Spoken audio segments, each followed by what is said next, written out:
And ignition. We are launching now the next interview that we have here at Star West 2024. West, right? West? Yeah, Yes, I West. didn't say it wrong. I had that tendency of changing it as West, East. Now I'm fusing them. I'm gonna call them Star West from now on, so that there's no no problem. Welcome back, and get ready for the next interviewee that we have in the confession area. That our amiga coming directly from Spain, Barcelona, España, Yes. Ariadna Trueba. Ariadna, welcome to the show. Thank you so much. Thank you, Leandro, for How are being you feeling? excited. Uh-huh. I just got my call. I make conferences, so I just did my talk. I just flew out outside, so I'm now here just to interview me. How do you feel right after your after your talk? Uh, how were you feeling before, and how are you feeling now? I'm not sure if I'm most nervous after or before. How were you before? Confident, Mm, conscious, and right now I'm just feeling that. I don't know how I'm just feeling. I feel great. relaxed, Not so much relaxed. Maybe because of the interview. plentiful. Oh, so I was thinking, nah, don't get nervous for this. The point that I was trying to get at, you were confident before the conference because, believe it or not, this is not her first rodeo. Because, well, for the ones of you that do not know about Ariadna, Ariadna, would you like to tell us a little bit about yourself? Who are you? What do you do? And why are you so confident to give a talk and a conference? Thank you. So, well, I started on the testing side more than 15 years ago. As a usual, QA engineer on the manual side, then getting automation side. But just I got interested in the quality management system and how regulations work on the quality side. And I'm a person that I consider myself that I need always challenges. I'm challenging myself every day. So right now, I just got until a leadership role, which is so amazing. But still, I Recently? no, I just got like 3 years ago. Okay. But when I got there, I was performing this technical direction thing, but still, I just felt that missing something. So I needed something else. So I just started doing the conferences thing. So I just presented an abstract to one of the conferences, national. I got Napster? no national in Spain, Oh, okay, okay. and I got selected, and I tried it, and I really like that. So this is why I kept myself just She got presenting. addicted to the stage. Yeah, something like that, or at least I try to. But the key point of doing that is that I want to share my own knowledge, experience to other technical people and especially to women. So I'm part also of a Women Tech Network that do we like events to other, especially to other women, to encourage them, to empower them, to just get to the point that they want to be. So most of the tech women doesn't get like leadership roles or doesn't go to conferences because they don't feel like confident. So my intention here is just to bring this confidence to the other guys, to the other people, especially the women in technology. I think that is super important because I learned actually in this conference. I'm gonna do some promotion, and you should go as well. Oh, you already did. Yeah, I met Ariadna last year Yes. at the Women Who Test Summit. You were at that one, right? Yes, exactly. And that's part of the talk. And Leandro, what were you doing? Women Who Test? Like, why not? It's super important, super interesting. Really, really, everyone should go. Um, but yeah, that's one of the lessons that they gave us. That if you, as a woman, don't become a role model for other women, they want knowing that it's possible, that it's out there, because I don't know. I never thought about eating pinchos, to say an example, because I had never seen pinchos. I didn't know that they existed until someone showed them to me or talked to me about them, or I saw someone eating them. I was like, "Ooh, what's that? Sounds interesting. Can I do that? Is that possible? Does that exist?" And it's the same. Women, testing, leadership, IT, um, science careers. I think that's super Yep. important. And um, now I am having a hard time picking what should we, what should I ask you now? But let's go for the easy one. First, I want to find out about your talk. What was the title of your talk, your presentation? Bridging AI generated acceptance criteria on the Mhm. test case of scenarios. Okay. Can you give us a spoiler? I mean, it's not a spoiler because you already gave it. What was it about? I know the title is kind of explanatory. Yeah. No, basically, one of the introductions was that I am not an AI expert. I'm just another engineer trying to bring some expertise here, trying to bring some examples on how we can use AI and generative AI. Some of the examples, specific examples, were as to how we can create acceptance criteria with generative AI, how do we can just use it for test cases scenarios and enhancing them.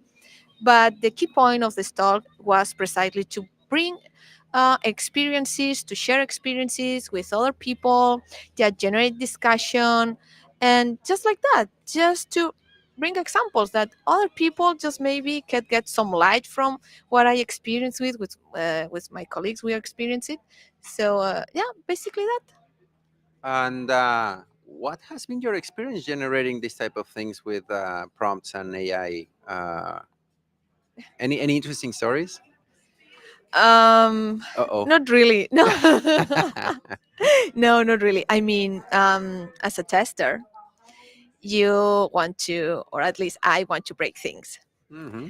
So, what I always do when I try testing, the prompt testing, for example, in the case of the AI, is just trying to break things, trying to break the algorithm and so on. So, I just use it some maybe some weird prompts, just trying to do something that it's not expected, so this kind of thing. But I'm not going to get in details in here. Yeah, I mean, it's interesting because many do not have that many ideas on how to kind of break AIs. But I've seen, right, that what we have seen the strawberry, count the R's, and but understanding the system, how generatively they are working. It's very interesting and sounds like it was a great talk. Did you get any interesting questions from the audience?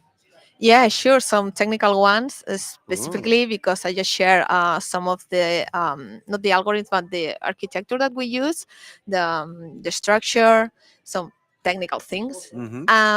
Yeah, I got some interesting questions regarding LLMs, how we use it, how we can start using AI or generative AI, depending on which is the focus, how we can select which is the approach that we may take.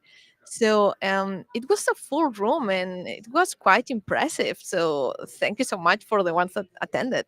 Congratulations. And those Thank you. are big rooms that we have here, right? Yeah, right. So it was a big shock for me. It was like, wow, there's a lot of people here. So, okay, I will try to make it right. You had the hype factor as well. I mean, I'm not also taking away it's Ariadna who's coming here to present. I mean, you got to pack the room. But AI as well, everyone is going nuts about it. Whatever you put, I need to come up with a performance AI something talk to draw more attention to my talks. Not that I gave any, and this is a silly confession. I have to say, in the performance testing panel that we did, we almost didn't receive any AI related questions. No way. That's I'm almost bragging that. Um, Actually, we did not receive it. Some of the panelists were the ones that brought it up, like, yeah, you can use it on AI and stuff. But yeah, I think there was one vaguely related. And that was it. So it's hard to find that nowadays. Yeah, maybe because of the performance part. I don't know if it talks about performance, like how uh, peculiar area it is, but anyway, we're not talking here about performance. Congratulations on your talk. Thank you. I'm really happy that you had a packed room, and I wish I would have been there. Really curious. You can see the virtual, don't worry. Was it recorded? And the virtual session, yeah. Okay. So you still have a chance. Okay. If you were online in the platform, please take a look if they are pre-recorded. Was that a technical track, like the ones that are free for the audience? Yes, the ones that are free. Yeah, yeah. Oh, take a look. Oh my God, free content. Full room talk content that you can go and check it out. But Ariadna, going back to the topic that we were talking at the beginning, women in tech, this motivation. You are a model for other women in technology by being here. I mean, not here, but yeah, just see it here as well. Look at her. Look how you can uh, get to this place, not to this couch, but to these conferences, to these places in front of so much people. It's possible. You can do it, and you should do it. Ladies watching, please Yeah. follow the example. Yes, exactly. Exactly that. I mean, there's nothing difficult to that. It's just a matter of selecting an event and just trying to like present an abstract that you are confident to talk about it. And that's it. You may be selected. This is the first step that you may take, just trying it. So it doesn't matter if you are not selected for this event or for other events, at least you try it. And this is one step forward on your career, on your challenging yourself. So yeah, let's do it. It's super important, and I'm super curious. Did you study IT career or something related to Yes, exactly. I started as an IT engineer. engineer? So yeah, breaking hardware. Mm. Well, and then fixing it. But yeah, on I'm hardware. always curious when I meet women that went through that path. What made you do that? Were you drunk or something? No, I'm kidding.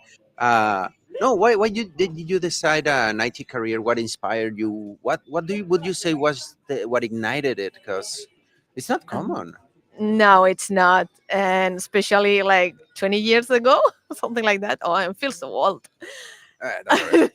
Young at So, heart. That's the important thing. yeah, We are exactly. young at heart, Yeah. full of her or something. But No, it was like I always at home with my father. We always like to try new hardware. So imagine the first one of the first computers. He has one. So then we was your just dad in technology? now it's in technology, but he was always interested in technology. So I Mm. just got that from him. He passed the bug to you. I mean, Yeah, the good exactly. bug, not the defect bug. Yeah, exactly. As I said, I'm a person that I'm challenging always. So since a little kid, I was challenging on, oh, I want to know more about this. Let's try it. Let's try it. So we tried hardware, we tried new software. So it was like, I didn't know that existed a career for that. I mean, I was just using computers and using software and Mm. playing around the little with the little diskette CDs and so on. Then when I got The to the 3.5 floppy disks. yeah, I exactly remember those. that. Yeah. So I had to like choose a career, and then it's just when I realized that there are existing university careers related with technology. So I started one. The weird thing or the fun fact here is that I didn't like to code, and Interesting. most of the how is it IT called? engineering is Yeah, IT coding. engineering. Most of the path was coding, so it just took me like a bit disappointed at this point. But in the other side, I had a lot to do with hardware and systems Mm. engineering. So I took that path. And I started like working in systems engineering with servers and hardware and so on. But the thing is, how I ended up in quality. That's the Um, question. I'm betting that was an accident, but I'm gonna stop a little bit. Go back to not coding, because I remember when I was in the university in college. Um, yeah, some of the few classmates that were women that we had in my generation, they were saying similar things. I don't know if also that's another that very few of them wanted to code. But seriously interesting is that I think only in the first 3 or 4 semesters I was also very interested in hardware. I was assembling computers, blah blah blah. But there were no more classes, and the rest of them were deep engineering, deep coding, compilers, and things. Few microprocessors and um, Yep. all the when you plug the proto boards, and Yes, I exactly. have a feeling you enjoyed those classes. Yeah, I did. Those were super interesting, but you had to learn assembler for those. How did you deal with that? But it's quite different. I know. I'm not sure. I felt that it was quite different just coding embedded than just coding other algorithms, other languages, Java. What in the past, I mean, right now I can code in different languages, but when I first started, I didn't know what was coding because all Mm. of my experience at home was just computers, Hmm. but not coding. So when I just started university and just the first class was like, so let's start coding, I was saying, what? What is that? It's funny because you're reminding me when I was a kid as well. Like, yeah, I want to program my own video game. I want to make Street Fighter 3 on those days. Was like, oh, the third one. Um, and I started to kind of look into and buying a first C++ for video games book, and I understood nothing. I didn't even. I was, I think, 14, 15 years old, and it's like this is different from what I was expecting video game development to be. Um, but it's interesting because you bring like this different perspective and experience for what you're looking for, and I think that in the career paths that if you find them around your professional, well, pre-professional learning path, I think it could be very interesting. And I was gonna go back to there's not so much on hardware, there's not so much on the other areas of usability, because one thing is usability as testing, but the other one is like from the departure point. There are so many other areas that are not paid as much attention as I wish to. But speaking of paths, let's get into that. You graduate, you're out of college. Where did you started working, or were you a tester by then already? At heart, maybe, but Okay, there's different points here. So oh, I started working in IT while I was studying. okay. So I was doing both. Internships and No, directly in companies. yeah, yeah, yeah. So yeah, so meanwhile I was Doing what? doing IT services. Like I started in one of big companies, just helping on the servers, on hardware, and setting up Infrastructure, some infrastructure. Yeah. support, and So because I was feeling comfortable and I was feeling confident, meanwhile I was just studying. okay. That's one of the parts.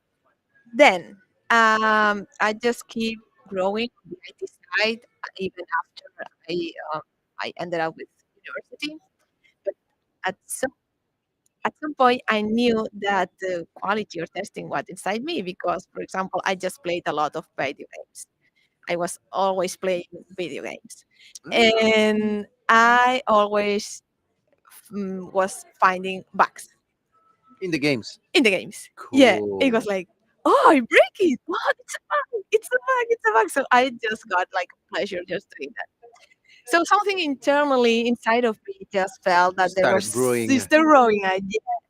And at some point during my career, is that something was breaking, and I just got realized that hey, no, I need to stop doing it this size. I need to go on the quality side. And yeah, that was like the breaking point.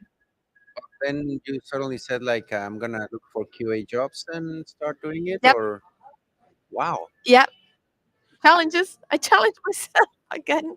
No, it's cool. I would dare to say you're the first person that I meet that said like, okay, enough. I'm gonna turn into a tester. Now I'm Batman or Batwoman.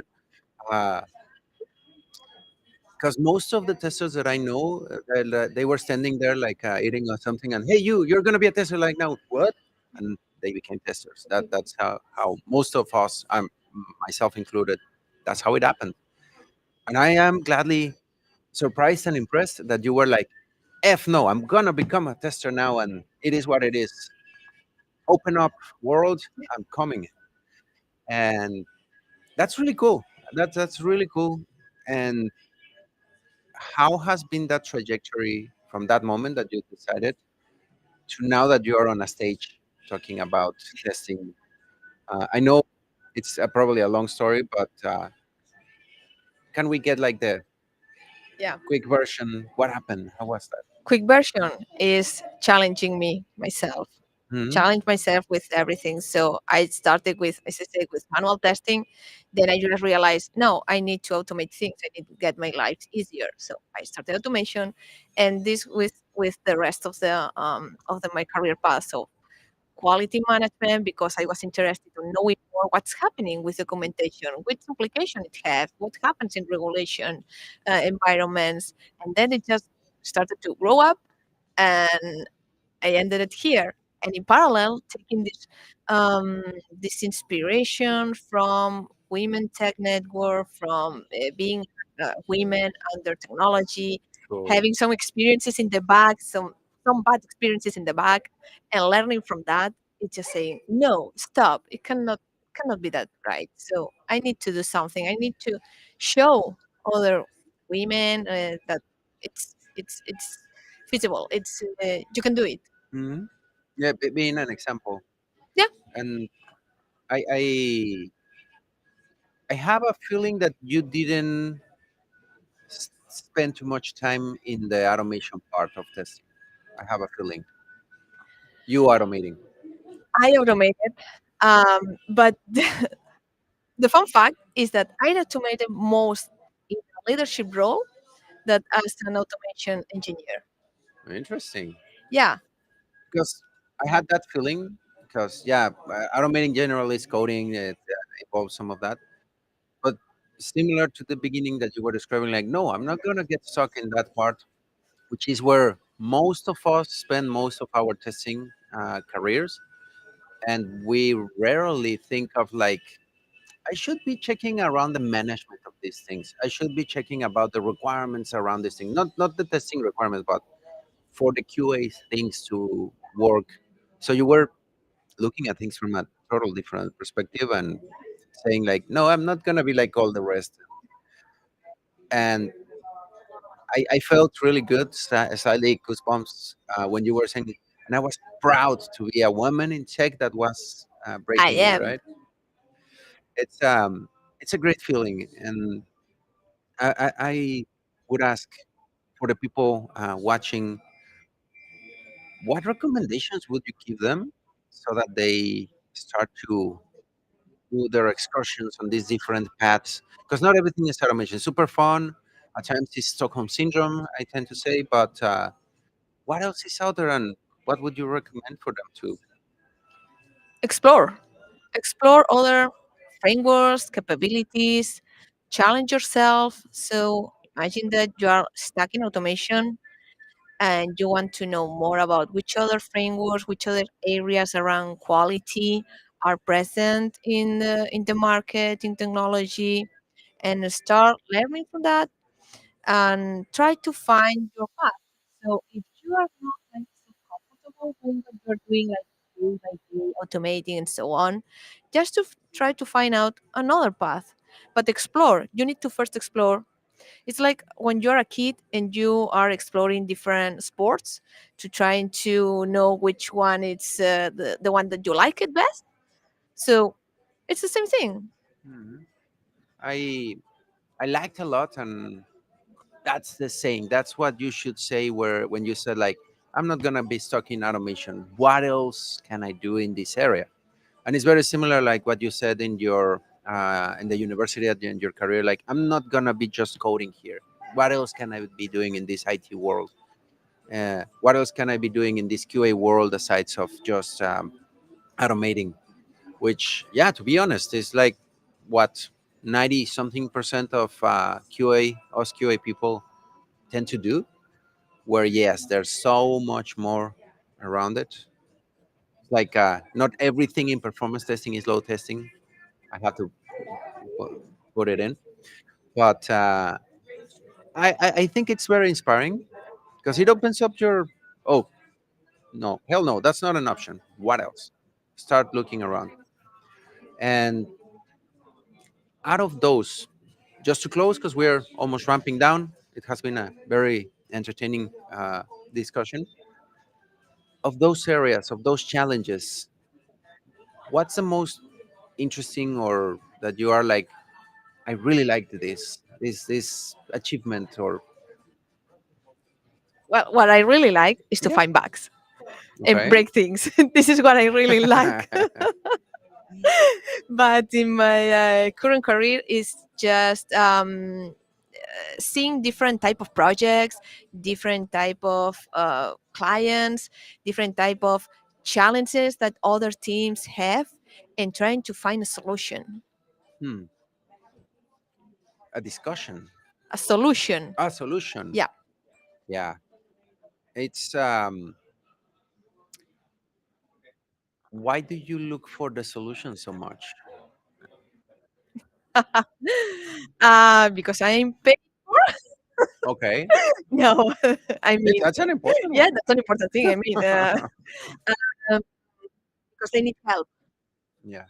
So I try to bring knowledge. I try to bring experience. And I try to help them. If I have to hands-on, I do it.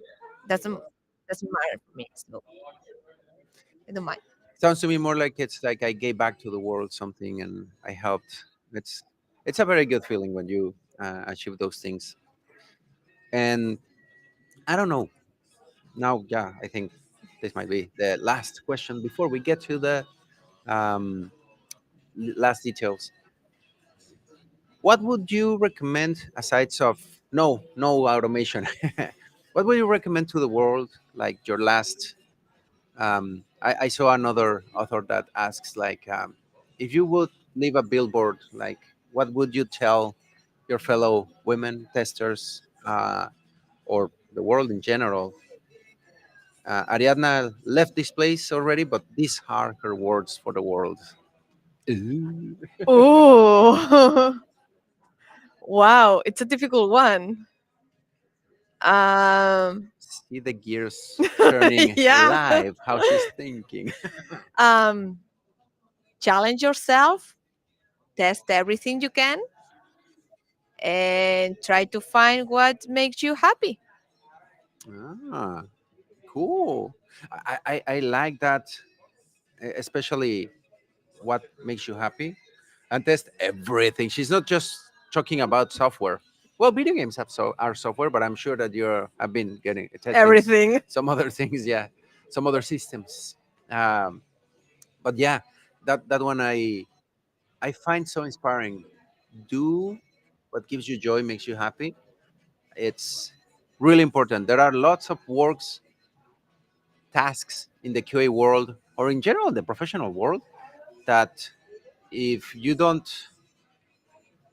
get off the bed super excited, like, oh my god, I'm gonna be doing well, if automating is your thing and like I cannot wait to finish this automation, yeah, of course, we're nothing against automation, but particular things, different paths, explore. I love it. It's a great perspective, Ariadna, and thank you so much for sharing it, to for sharing your experience. Thanks to you for inviting me to this interview. No, no, no. And beware, because for the ones that do not understand English or would like to try or practice your Spanish, we may have soon a round two en español uh, here on this channel. So stay tuned because, for the record, Señor Performo in España next week, and we will have lots of adventures. Stay tuned because I'm going to give some details soon, as soon as I'm done with, yeah, I have the conference stuff here, right? So, Ariadna, where can people reach out to you and ask you, where can women find you and follow you as a model? Sure. So I'm at LinkedIn. So you can just type my name, Ariadna Trueba. I'm the As you are only seeing one. here down here in the screen. Perfect. I'm here. So I'm the only one in LinkedIn. So it's easy to find me. Hmm. And yeah, that's it. So just give me a call, just bring me a message or whatever. So yeah, I'll be super happy to get in touch with you and just answer any question that you may have.